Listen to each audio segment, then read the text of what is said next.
Alright,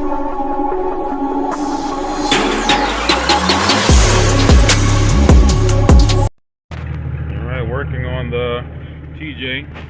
We'll be changing the shocks on the rear. So what you need to do is get in here. You see the diagram. You got to pull these covers out all the way because they put there's a tension on there. So this pops out,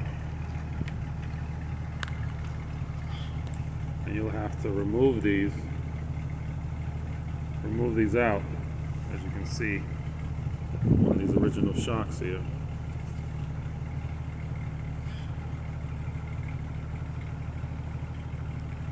So once you pop these out, I'm going to support this with my head. Once you pop these out, you'll be able to just easily remove these, just like that. You see the head, remove those easily,